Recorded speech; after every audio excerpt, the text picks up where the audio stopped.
Hi everyone, I hope that you are staying safe and healthy. In this video, I wanted to talk about NCA Administrative Law course and provide you with 4 questions that you need to ask yourself in order to understand if you're actually prepared for this course. Now, according to my experience, I found this course very hard because I was confusing a lot of concepts. I did not understand which concept would fit in when I'm answering an exam question.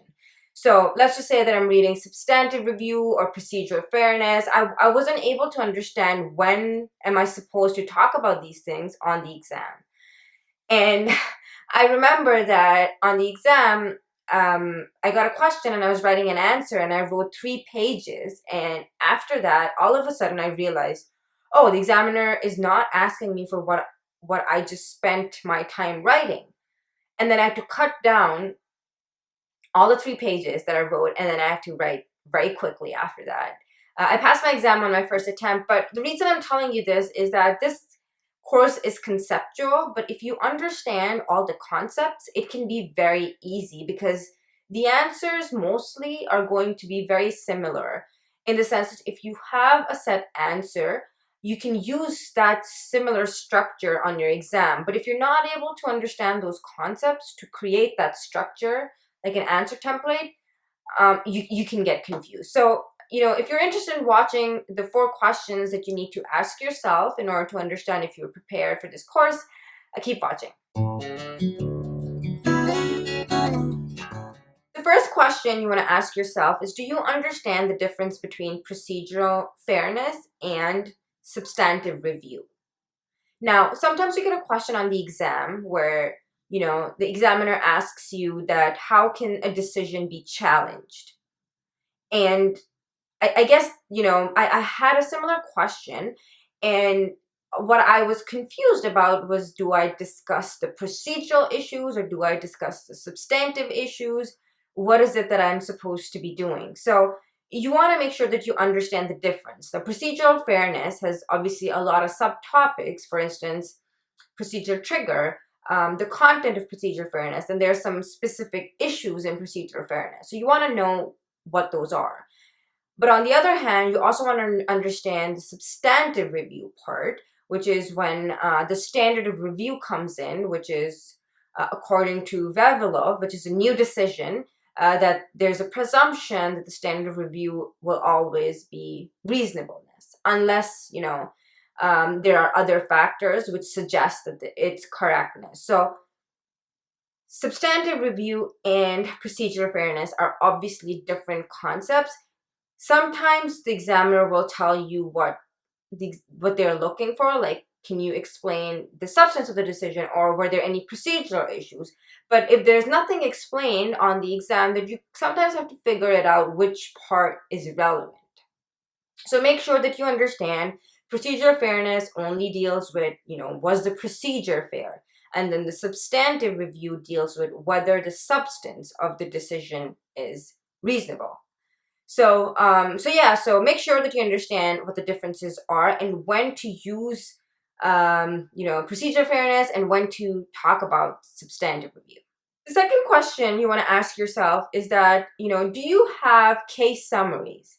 In admin law, at the time that when I was writing the exam, I found that there was a lot of case law, and then there were a lot of principles derived from different cases. And especially now that there's a new Vavilov decision, you want to make sure that you have case summaries. And now the case summaries don't need to be too long. And if you don't have enough time, you can't make summaries for all the cases, but try to make summaries for the ones that are important. And the ones that you think are relevant in answering different types of questions. So let's just say Vavilov is one case which is extremely important. It's a new case. It has changed the way standard review analysis is done. So it's a very important case. So if you have a summary of that case, and you can, put down points and see how the analysis is done. If you don't actually want to type out the summary, you could also have the case and then highlight different parts that you think are important. So I would highly recommend, having those case summaries for leading cases, which obviously you think are important. I mean, I would have some cases that I think are important, but you never know. Whatever you feel like after studying the courses and the materials and reading the syllabus, whatever you think that, these cases are like leading cases. Vavilov, I would say for sure.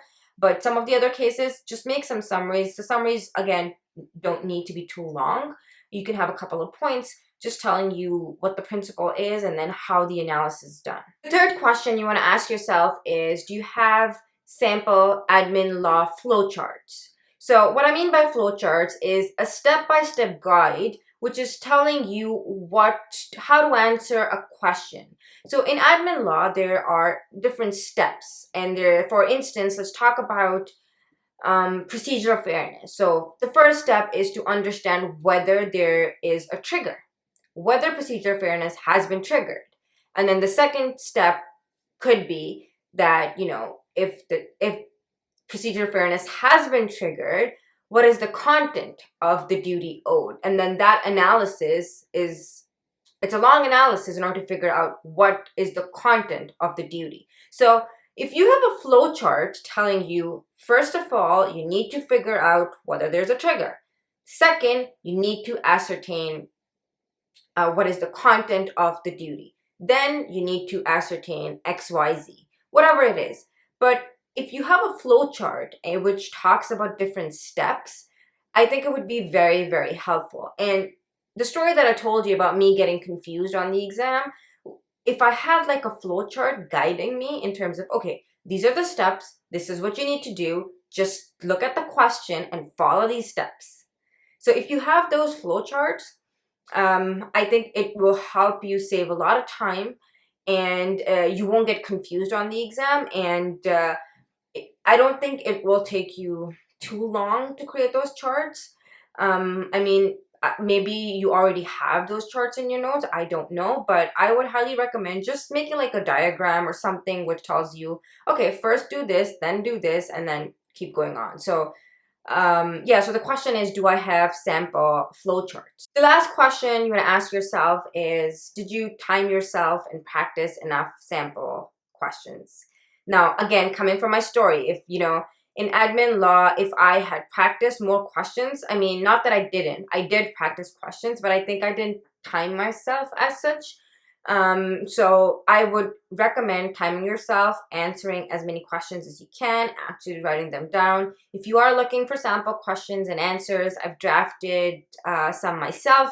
I can link it down below if you want to take a look at it.